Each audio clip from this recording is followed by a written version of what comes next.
Hello students, so this is in continuation with the previous video. This video is sharing about the steps of translation. As in the previous video, I have discussed about the different requirements for the process of translation. Now we will use those requirements for the process of translation. So if we take a quick review of that video, we have discussed about the three basic requirements, that is messenger RNA, ribosomes, and the tRNA. Now I'm going to begin with the steps of translation. So if we talk about the steps of translation, there are four basic steps. The first one is the charging of tRNA with the amino acid, which is also called as amino acylation of tRNA. So as you know that the tRNA is to carry the amino acid. So how this amino acid is going to attach over there, this is called as charging of tRNA. And this is the first step. Second is the initiation, that is to initiate the process, that is to begin the process. Fine. Then is the elongation or the polymerization of polypeptides. Different peptides bond will be formed between the amino acids and protein will be formed. And the last one is the termination, and finally the step will be stop. So let's begin with the process.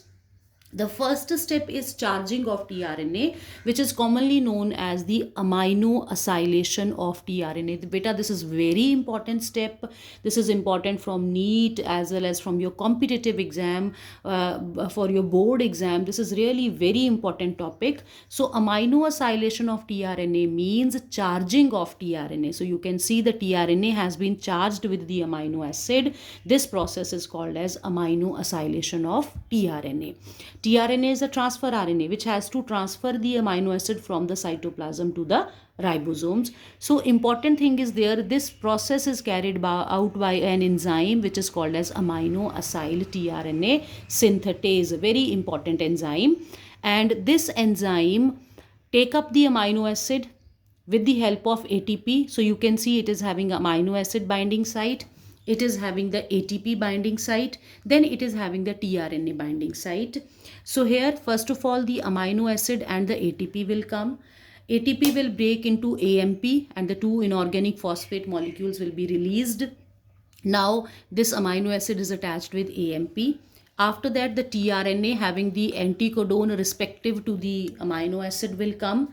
Then AMP will be released and a bond is formed between the tRNA and the amino acid. So finally a charged tRNA with amino acid, which is called as amino acyl tRNA, or an activated amino acid, is ready to start the process of translation.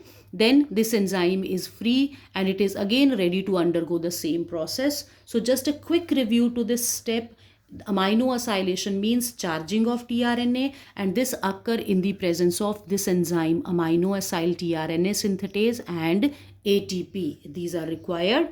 Now our tRNA is ready with the amino acids. We have to initiate the process. Now we will initiate the process of protein synthesis. So as we know that the initiation of the protein synthesis, for that first of all the smaller subunit of the ribosome is going to bind with the messenger RNA. Fine. So for that the smaller subunit, it requires GTP as an energy and three initiating factors IF1, IF2 and IF3 are required. Fine. So you can see this is the smaller subunit binding with the GTP energy and three factors IF1, 2 and 3. Fine. So when it is going to attach with the messenger RNA, the two factors IF1 and IF3 will be released out. Now this smaller subunit has binded with the messenger RNA with GTP and the IF2. When it has binded over here, simultaneously the tRNA, which is called as the initiator tRNA. Initiator tRNA is that tRNA which is carrying the amino acid respective to the initiating codon. You can see the dark colored segment on mRNA. This is the initiating codon. And we commonly called it as AUG, A-U-G. AUG से इसको याद रखते हैं. AUG means to initiate, to ignite the process. Fine. So AUG जो है वो initiator codon का काम कर रहा है.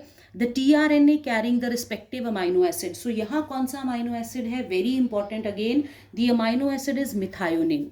Fine. So the methionine is attached with this tRNA is coming over here. It will find its initiating site and get attached over here. Fine. So ye first step hua. After that, now when the smaller subunit has attached with the mRNA along with the initiator tRNA, then the larger subunit will come.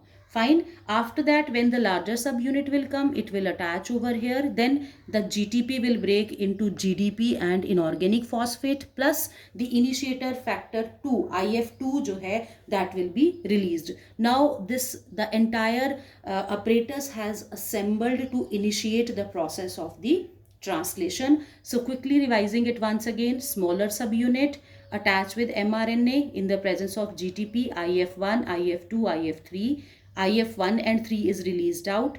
Along with that, tRNA, initiator tRNA carrying the methionine attached at the UG initiating site, followed by the attachment of the larger subunit, and then GTP break into GDP plus inorganic phosphate, and the initiator factor 2 is released out. Fine.